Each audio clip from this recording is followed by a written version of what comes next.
What happened when my family moved into a new house and my little sister started talking to the girl in the walls, and then we found drawings in her room that matched a missing child from 20 years ago, signed in my sister's handwriting.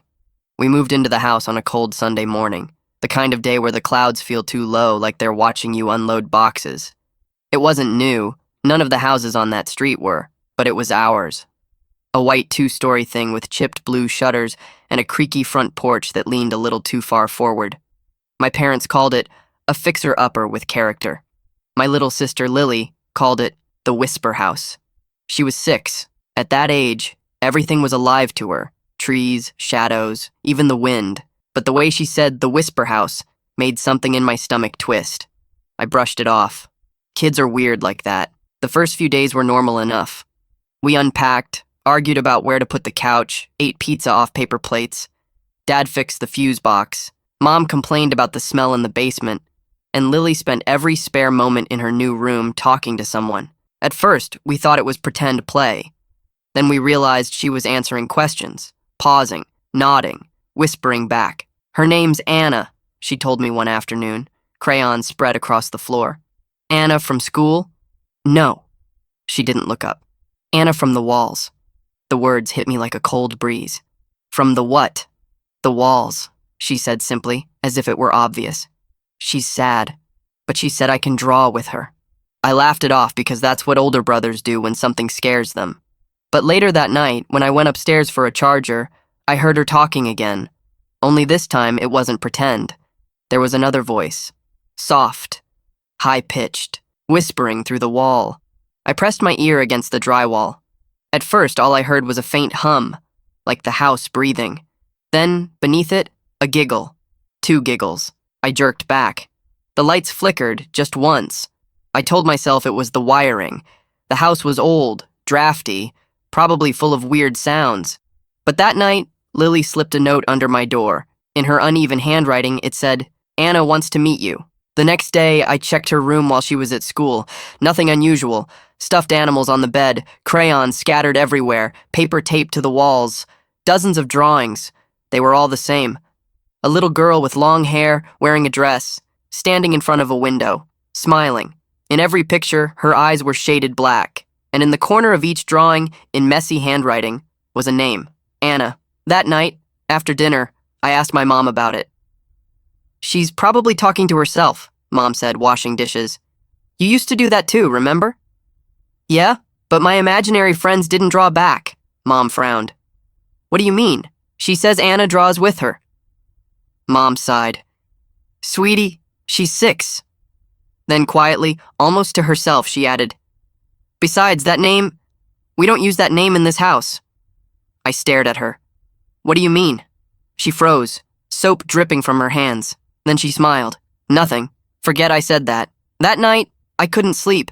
The walls creaked constantly. The kind of sounds you can't quite tell are pipes or whispers. Around midnight, I heard Lily giggling again. I got up and stood outside her door. The light under the crack was flickering faintly, like the beam of a flashlight moving back and forth. I pushed the door open. She was sitting on the floor, drawing. Next to her was another piece of paper. It was moving, like someone invisible was sketching on it. "Lily, I," whispered, my voice shaking. "Who's there?" She looked up at me wide-eyed. "You scared her," she said. "She doesn't like when people yell." I didn't yell. "You did." She stared at the wall. "Now she's hiding." I followed her gaze, and for a second, I saw it.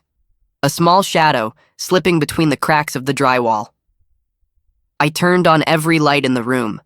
The shadow was gone, but the drawing wasn't. It was finished now. A little girl, long hair, black eyes, and next to her, another figure, me. The next morning, Lily was quiet at breakfast. She didn't eat, didn't talk. When Dad asked what was wrong, she just said, "Anna doesn't like breakfast." That night, when I went to check on her again, the walls were covered with new drawings. Dozens of them. All the same 2 figures, Anna and me. In the newest one, Anna was holding my hand, and underneath, written in a different handwriting, sharper, older, were the words, "He'll stay with me soon." The next morning, I showed Mom the drawings. She turned pale. Then she said something that made the air go cold. "That's the same handwriting." "What handwriting?" I asked. She didn't answer at first. She just looked at Dad. Then, quietly, "It's hers." "Whose?" "Anna's." That was the first time they told me about the girl who used to live here, 20 years ago. She was 8. She'd gone missing one night. No forced entry. No leads. The only thing they ever found were her drawings, hundreds of them, taped to her bedroom walls. Her name was Anna Moore, and she was never found.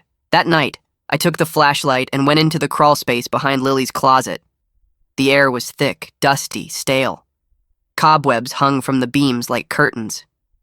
It was barely big enough to crawl through. But at the far end, I saw something. A small wooden box. Inside were stacks of old, faded drawings, all of them of the same 2 girls. One had black eyes. The other had red hair, like Lily. The last drawing made my stomach turn. It wasn't paper. It was the back of a photo, and written across it, in faint, shaky handwriting, "She's mine now." That night, Lily didn't sleep in her bed. When I woke up around 3 a.m., her door was wide open. Her blanket was on the floor, and in the corner of her room, the wall was cracked open, just wide enough for a child to crawl through. I ran to the wall, shining my flashlight into the opening. The beam cut through the dark just far enough to show small handprints smeared in dust. And faintly, from deep inside the walls, came a whisper, a voice like a child's.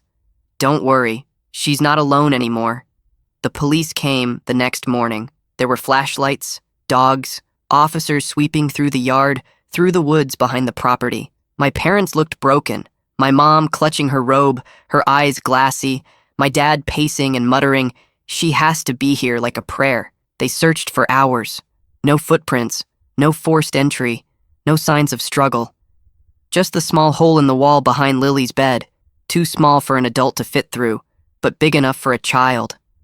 Inside that space, they found dozens of old drawings, all with the same 2 girls, Anna and Lily. And in one of them, written in bright red crayon, "She's staying with me." The police sealed off the room, but they couldn't seal off the sound. That night, after everyone went to bed, I heard it again. The giggling, soft, muffled, like it was coming from under the floorboards. And then, knocking. 3 sharp knocks from inside the wall. I froze, clutching the edge of my blanket, every muscle locked. The knocking came again, closer this time, followed by a whisper, "Come play with us." I didn't sleep. The next morning, Mom was gone too. Her car was still in the driveway, her phone on the kitchen counter, the front door wide open, and on the fridge, where we used to hang Lily's drawings, was a new one. This one wasn't done in crayon. It was drawn in something darker. It showed our family of 4, but 2 of the faces, Mom and Lily, were crossed out in thick black strokes. Underneath, scrawled in shaky handwriting, "We're together now." Dad started to fall apart after that. He stopped eating, stopped sleeping, sat on the porch all night with a shotgun across his lap. Every time he blinked, I could see how close he was to breaking. He'd mutter things under his breath. "She took them. She took them just like before." Before what? He wouldn't say. A week later, I found him standing in front of Lily's wall again, staring at the sealed crawl space. There was dust all over his hands, nails broken, knuckles bleeding. He'd been trying to break through the boards. "Dad," I whispered, "you have to stop." He looked at me, eyes red. "You don't understand. I saw her." I swallowed. "Who?" "Anna." He stepped closer, his voice trembling. "She was standing at the foot of my bed last night. Lily was holding her hand. That night, I locked my door. But it didn't matter, because the whispering didn't stop at the walls anymore. It was in my room. At first, I thought it was wind. Then, I heard my name. Reed. It was Lily's voice. "Reed, come play." I sat up, heart pounding. There she was, standing in the corner of my room, half in shadow. Her skin was pale, her eyes wide, almost too black, and she was smiling. "Come on," she said softly. "Anna's waiting." I scrambled back, hitting the wall. "You're not real." She tilted her head, her smile never fading. "You said you'd protect me. You promised." I felt my throat close. "Where's Mom?" She blinked slowly. "She's painting with us." Then she reached out a hand. "Don't be scared. It doesn't hurt for long." The next thing I remember is Dad bursting into my room with the shotgun. He didn't say anything, just fired into the corner. The blast was deafening, splintering the wall. When the dust cleared, there was nothing there. No Lily, no shadow, just a hole, and behind it, darkness. He dropped the gun and ran into the hole, calling her name over and over. I tried to stop him, but he was gone before I could move. The sound of his voice echoed through the walls for a few seconds, then silence. Then came the laughter. Soft, distant, childlike. The police came again. Another report. Another round of questions. I told them the truth this time. About Anna. About Lily. About the walls. They didn't believe me, of course. They said it was grief, shock, trauma. They put me in a relative's care, sold the house a month later. But that wasn't the end. 2 years later, I went back. I had to. The new owners had moved out after only 3 months. They left everything behind. The furniture, the clothes, even the dishes. Said the house wasn't right. When I stepped inside, the air was colder than I remembered. And the walls. The walls were covered in drawings again. Fresh ones. Children's drawings. All of them showed 3 figures holding hands. Anna, Lily, and Dad. But in the newest drawing, there was a 4th. A tall one. Me. The crayon lines were shaky, like someone had drawn them with trembling hands. And underneath, written in perfect, neat handwriting, "You promised, Reed." The lights flickered. And from behind the walls, I heard it again, soft and clear, like someone was standing inches away. "Come play. It doesn't hurt for long." I ran. I didn't stop until I was halfway down the road, lungs burning, throat raw from screaming.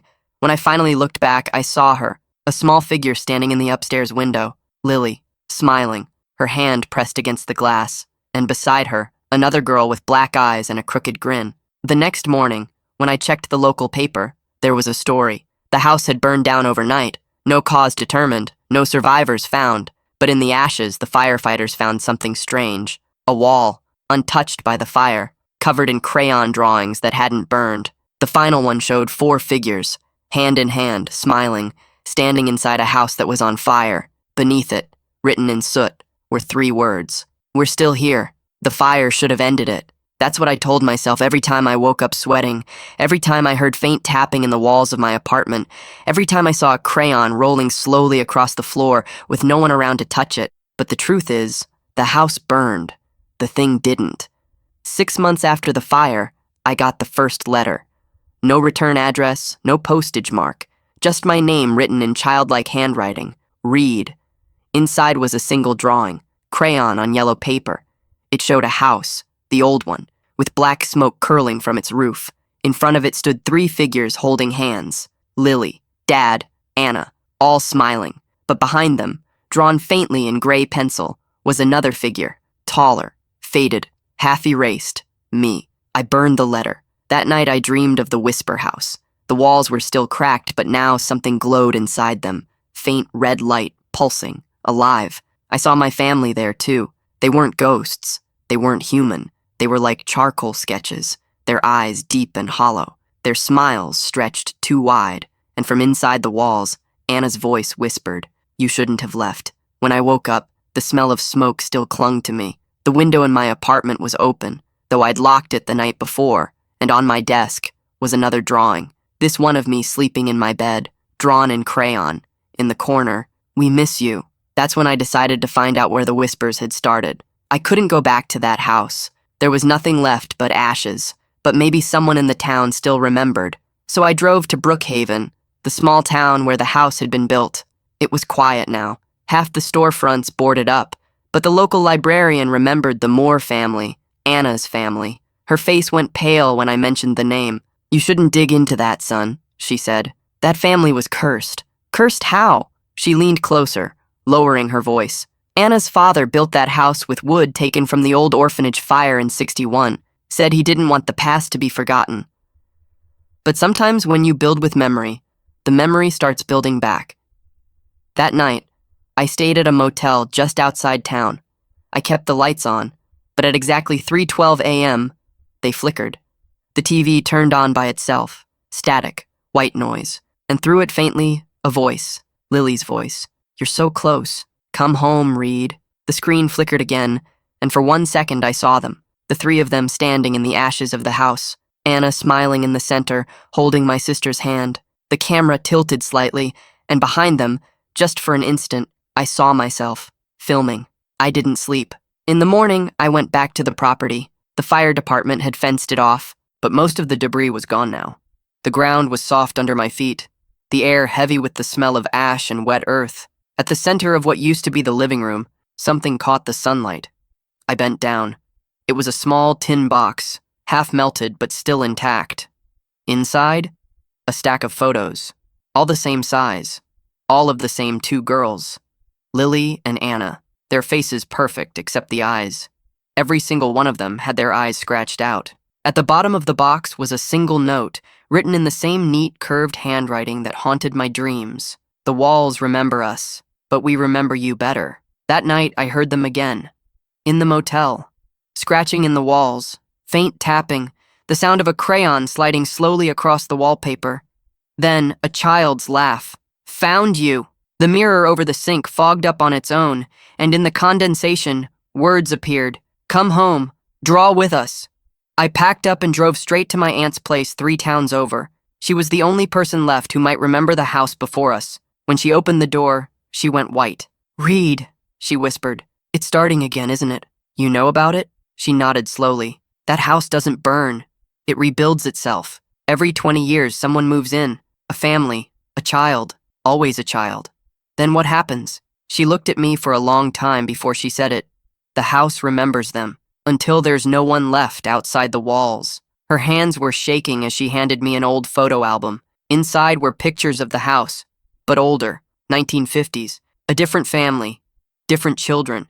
And yet, in every picture, the same small figure in the background. A little girl, black hair, black eyes, always smiling, always holding a crayon. I flipped to the last page. It was a newspaper clipping. Local orphanage fire claims 23 lives, only one body unidentified. The picture showed the burnt remains of the orphanage, and in the background, half hidden behind a firefighter's coat, a girl's face. Anna's face. That's when the lights in the house flickered, and from the corner of the room, faint and muffled through the wallpaper, came the sound of a crayon scratching against plaster, followed by a whisper. You found me, my aunt gasped. Don't answer her. But I couldn't help it. Anna, I said quietly, what do you want? There was a long silence. Then softly, to be remembered, you promised. The wallpaper began to blister. Beneath it, faint outlines appeared. Handprints, faces pressing out from inside the walls. And behind them, the faint glow of light. The same red light from my dreams. It pulsed once, twice. Then the whisper came again. It doesn't hurt for long. Come play. The walls cracked open. I saw the house again, whole, standing in the firelight.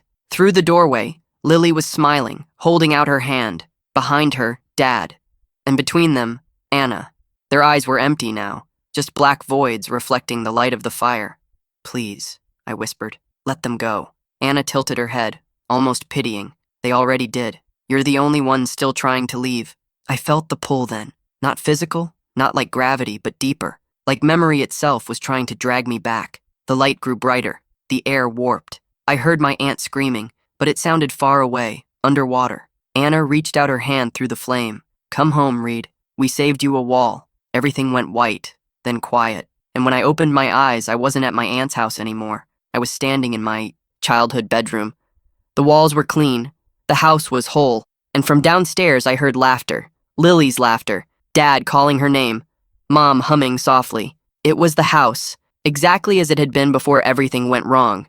Except for one thing. On the wall beside me, written in crayon, we're all home now. Outside, the whisper house breathed again. The walls pulsed faintly, alive, remembering, and from somewhere deep within them, a voice I'd almost forgotten whispered softly, sweetly, smile. It doesn't hurt for long. When I woke up in that perfect version of our house, everything felt wrong in the most ordinary way. The light through the curtains was soft, golden, morning sunlight, the same kind of light that had filled the house on the first day we moved in. But the silence underneath it was too heavy, too smooth, as if the world itself were holding its breath. I walked to the window. Outside, the yard was green and freshly mowed. The driveway held my father's old truck, washed and shining like new. For a second, I almost believed it. Almost believed that the last 3 years had been some kind of grief dream. Then I saw the tree. The big oak in the yard, its bark blackened, its trunk cracked from the fire, was alive again, leaves swaying gently. But in its bark, carved faintly but unmistakably, were 5 small handprints, and below them, written in childlike scrawl, "We're all home now." I heard laughter behind me, Lily's, then Mom's voice, warm and real. "Breakfast's ready, honey." My throat went dry. I turned slowly toward the doorway. There she was, Mom. Her hair was brushed, her eyes bright, her smile exactly the way I remembered. She looked alive, but there was something in her eyes, something hollow, like a picture drawn with too much light and no depth. "You slept in again," she teased. "Your sister's waiting." I tried to speak, but no sound came out. She turned toward the stairs. "Come on, you don't want to make Anna wait." That name hit me like ice water. "What did you say?" Mom paused halfway down the stairs. "Anna's been helping Lily with her drawings." She smiled without turning around. "She's such a sweet girl. I don't know why we didn't invite her over sooner." I ran after her. "Mom, wait." But when I reached the bottom of the stairs, she was gone. The kitchen was empty. The plates were still warm, the food steaming, and at the table, 2 places were set, one with a half-finished bowl of cereal, the other with a red crayon sitting on the plate. The sound of footsteps echoed behind me. I turned and saw Lily standing in the hallway, clutching a drawing. Her face was pale, her smile small. "You're back," she said softly. I took a step closer. "Lily, where are Mom and Dad?" "They're here." She pointed to the walls. "They're everywhere." I followed her gaze and froze. The wallpaper was moving. At first I thought it was a trick of the light, but no. The pattern, flowers and vines, was shifting. Subtle at first. Then slowly, the shapes began forming faces. My parents, smiling. "They said you'd come back," Lily whispered. "Anna said she knew you would." The air thickened. The house groaned softly, like it was exhaling. "Where's Anna?" I whispered. Lily smiled wider. "She's behind you." I turned. No one there, only the wall. But in the reflection of the glass cabinet beside me, I saw her. A little girl, hair long and black, eyes blacker still, smiling. And in her hand, one red crayon. "You forgot to finish your drawing," she said. The crayon on the plate rolled off the table and stopped at my feet. The moment it touched me, every light in the house flickered. The hum returned, the same one that used to live in the walls of the old house, the sound of memory, of something breathing. Anna stepped forward, her reflection still moving in the glass even though the space behind it was empty.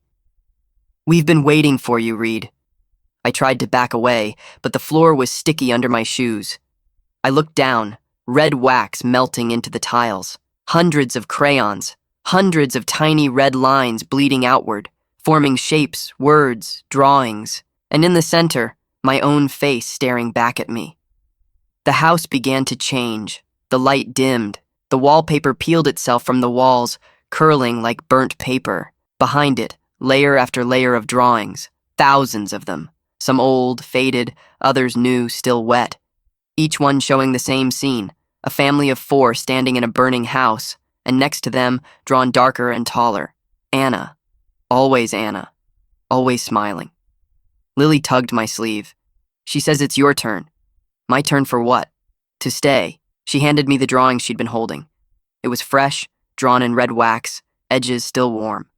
It showed a single figure, me, standing in a house full of empty windows, and in the corner, written in perfect handwriting, "The walls need you now." The hum grew louder, shaking the floor. The light from the windows turned blood red. Every door slammed shut at once. Lily's voice echoed from somewhere above me. "Don't be scared. It doesn't hurt for long." I tried the front door, locked. The doorknob burned my hand. The walls were pulsing now, heartbeat strong, faces pressed through the paint, whispering in overlapping voices. "Stay. Remember. Draw." The mirror on the wall cracked once, twice, then burst outward, shards scattering across the floor. Through it, I saw something impossible. Another house, not this one. The real one, the one that burned, and in its window, my sister was waving. "Come on, Reed!" Behind her, Anna stood smiling, holding out a crayon. "We saved you a wall." I don't remember deciding to move. One second I was standing there. The next, I was reaching toward the reflection. The moment my fingers touched the glass, the world folded. It wasn't breaking. It was rewinding. The air filled with the smell of smoke and old wood and something else. Childhood. For a heartbeat, everything was bright, warm, normal. And then, the whisper. You can't destroy memory. You can only join it. I fell forward into the reflection, and when I opened my eyes again, I was back inside the old house, the one that burned. But it wasn't ash anymore, it was whole, the walls clean, the air still. Except for one thing. Everywhere I looked, the drawings were alive now. They moved. Lily waved from hers. Dad nodded. Mom smiled. And Anna was standing right behind me. "It's okay," she whispered. "You're home now." I wanted to scream, but the sound died in my throat, because when I looked down, the crayon was already in my hand. And my fingers were small again. Child-sized. The paper in front of me was blank. Waiting. "Go on," Anna said softly. "Finish your drawing."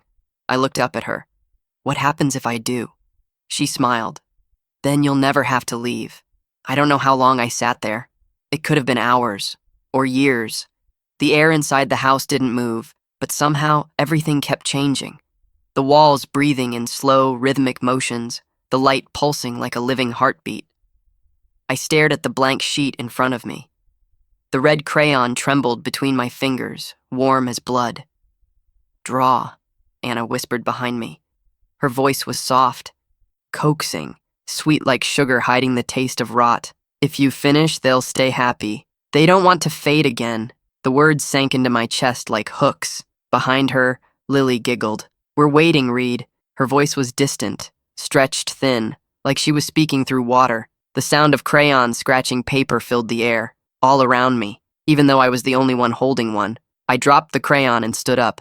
The instant it hit the floor, the whispering stopped. Every voice, Lily's, Mom's, Dad's, Anna's, went silent. The stillness was worse than the noise. Then, one by one, they started to speak again, but not to me. "He doesn't love us. He forgot. He left." Each word came from a different wall, each voice layered over the next until they all blended into a single sound. The sound of grief turned angry. "He left us. He left us. He left us." The house began to shift. The drawings peeled from the walls, floating upward, swirling in the air like leaves in a storm. Each one twisted as it rose, the faces changing, smiling, crying, screaming, all in the same motion. The paper burned at the edges, curling into shapes that looked almost human, and when they landed, they weren't drawings anymore. They were bodies. Faint, translucent outlines of people I loved.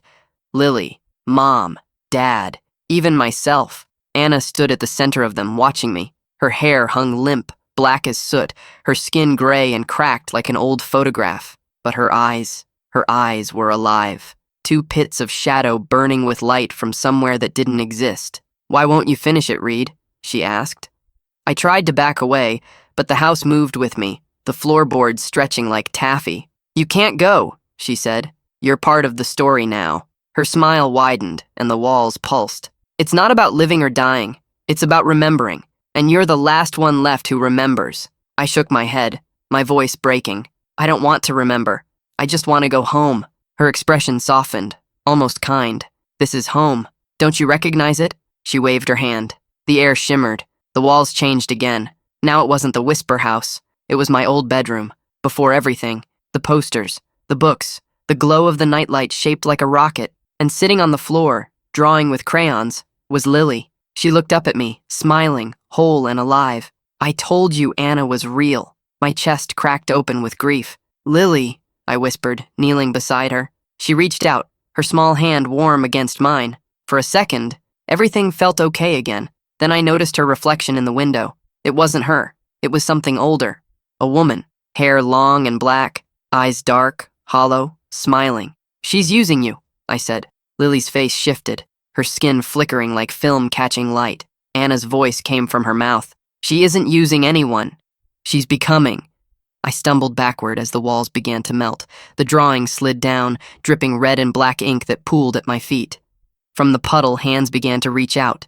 Paper hands, fragile, snapping, still moving. One grabbed my ankle, then another, and another. They pulled, dragging me toward the center of the room where the floorboards had started to rot away, revealing the crawl space below. The hole gaped open like a mouth, and from within, I heard the sound of breathing. "Come home. We're waiting. It It doesn't hurt for long. I fought to pull free, but the hands wouldn't let go. Lily's voice came again, muffled from somewhere deep below. You said you'd never leave me. The words tore through me. I reached down, grabbed one of the hands, and pulled. For a second, I thought I was saving her. But when the hand came free, it wasn't Lily who emerged. It was Anna. Her face split in a grin so wide it almost broke her skull. There you are. She lunged forward, her cold hands clamping around my face. The world went white. When I opened my eyes again, I was standing in front of a wall, a blank wall, cracked, burned. In my hand was the red crayon. The air around me shimmered, and voices began to whisper from inside the plaster. Finish it. Finish it, Reed. Draw us home. My hand moved before I could stop it. The crayon slid across the wall, forming shapes, faces, bodies, the house. Each line glowed as it appeared, alive and pulsing. The more I drew, the louder the whispers became. Good. Don't stop. Remember us. I tried to let go of the crayon, but my fingers wouldn't obey. They were stiff, hard. When I looked down, my hands were no longer hands. They were wax, red, melting. Anna's voice filled the house. Now we can start again. The wall in front of me pulsed once, then went still. The drawing was finished. It showed a perfect family of 4, smiling, holding hands, standing in front of the house. My family. And in the corner, written in Anna's neat, curved handwriting, we're all home now. The world began to fade. The whispers quieted. The hum slowed. And the last thing I saw before the darkness closed in was the red crayon rolling slowly out of my wax hand and stopping at the foot of the wall, waiting, ready for someone new to pick it up. The silence that followed wasn't peaceful. It was hungry. The kind of silence that waits for something to move, not because it's over, but because it's about to begin again. When I opened my eyes, I wasn't in the whisper house anymore. Or maybe I still was. It's hard to tell where inside ends when the walls remember everything that's ever touched them. I was standing in an empty field. Gray sky, no wind, no sound. Just a single structure in the distance. A house. Small. White. Perfect. And I already knew it. The whisper house rebuilt itself again. I walked toward it slowly, the grass crunching under my feet, even though it didn't bend or break. The closer I got, the more I realized how wrong it was. The shutters didn't open, but I could feel eyes behind them. The door didn't move, but it breathed. Every board, every nail, every window pane hummed faintly, like it was alive, and the front steps, they were drawn, literally drawn, thick wax lines layered over the ground. When I touched them, they were solid but warm, like skin. The door opened by itself, no sound, just that slow inhale, the smell of old wood and something sweeter underneath, wax, ash, and the faint copper tang of blood. Inside, the furniture was exactly how I remembered. The couch where Lily and I used to watch cartoons, Mom's rocking chair, Dad's old coat hanging by the door, all perfect, all wrong. Every object shimmered slightly, like it was still being drawn, the outlines shaking faintly as though invisible hands were still tracing them over and over. And on the floor, scattered everywhere, were red crayons, hundreds of them, all pointing toward the living room. The wall in there was blank, but the wallpaper wasn't paper anymore. It was a living thing. Pale skin stretched thin, faint veins glowing underneath. When I moved closer, the surface rippled, hands pressed out from underneath, clawing, desperate. And then, slowly, faces began to appear. My parents, Lily, and dozens of others, people I didn't know, their mouths open in silent screams. But in the center of them all was her, Anna. Her face was perfect, smooth, beautiful, and when she spoke, it was through all of them at once. You finished your drawing, Reed. Now you can stay. I'm not staying, I said, voice trembling. She laughed softly, and the sound came from everywhere. You already are. The floorboard split under my feet, revealing red light pulsing beneath. The same light that had haunted me since childhood. It wasn't fire. It wasn't blood. It was memory. Living, breathing memory. The light rose up, wrapping around me like fog, whispering in familiar voices. Remember us. Draw us. Keep us alive. I covered my ears, screaming, I can't! But when I looked down, the crayon was back in my hand, melting, dripping red down my wrist. You can't forget, Anna whispered. If you forget us, we die again. The faces in the wall twisted, eyes wide with fear. Mom's voice rose above the rest. Don't let her use you, Reed. She feeds on us. She's not a child. She's the house. The words cut through the fog like a blade. Anna's expression flickered. Don't listen to them, she hissed. They're fading. They'll say anything. Draw. Her hand reached out from the wall, pale and small, fingertips brushing mine. You don't want to forget, do you? I met her eyes, and for the first time, I saw the truth inside them. Not a little girl, but 1,000 faces layered behind one smile. Every soul she'd taken, every family who'd ever remembered. The Whisper House was her body, the drawings were her bloodstream, and I had been her heartbeat. I dropped the crayon. It hit the floor and shattered. The moment it broke, the house screamed, not in pain, in fury. The walls cracked, bursting outward, the faces melting, the air vibrating with the sound of every memory dying at once. Anna's voice rose above the chaos. You can't erase me. I am what you remember. I reached for the only weapon I had, the lighter in my pocket, a tiny thing, half empty, but enough. Then let me forget. I flicked it open and held the flame to the nearest wall. The living wallpaper hissed, then caught fire. The flame spread faster than it should have, racing up the walls, devouring every line, every drawing, every whisper. The faces screamed as they burned, one final cry that sounded less like pain and more like relief. Anna's voice broke apart, echoing, fragmented. If you burn memory, you burn yourself. Her voice cut off. The walls exploded in light, then silence. When I woke up, I was outside. The house was gone. Not burned, not destroyed. Gone. Only a field remained, empty except for a single object half buried in the dirt. A red crayon. Perfect. Untouched. I picked it up. It was cold now. No warmth, no whisper, no pulse. Just a piece of wax. I dropped it and walked away. Years have passed since then. Sometimes, late at night, I think I hear something faint under the hum of the city, a soft scratching sound like crayon on paper. Sometimes, when I close my eyes, I still see her smile in the dark, but the house is gone. And for now, that's enough. A month ago, I got a letter in the mail. No return address. Inside, one yellow piece of paper, a child's drawing. It showed a little boy standing in a field, smiling, and behind him, faint and small, a house drawn in red crayon. Underneath it, written in neat handwriting, you can't burn memory. You can only pass it on. The next day, the neighbor's kid came to my door, holding something in his hand. Sir, he said, I found this near your mailbox. He held out a red crayon, smiling. It was calling my name. I stared at it for a long time. The air around us felt heavier, warmer. The sound of faint giggling came from somewhere far away, or maybe from inside the walls of my house. The boy tilted his head. Can I keep it? I forced a smile. Sure, kid. He grinned and ran off. The sound of laughter faded down the street. I stood there for a long time, staring at the horizon, and just before the wind died, I could have sworn I heard a whisper carried through the air. It doesn't hurt for long. Final message.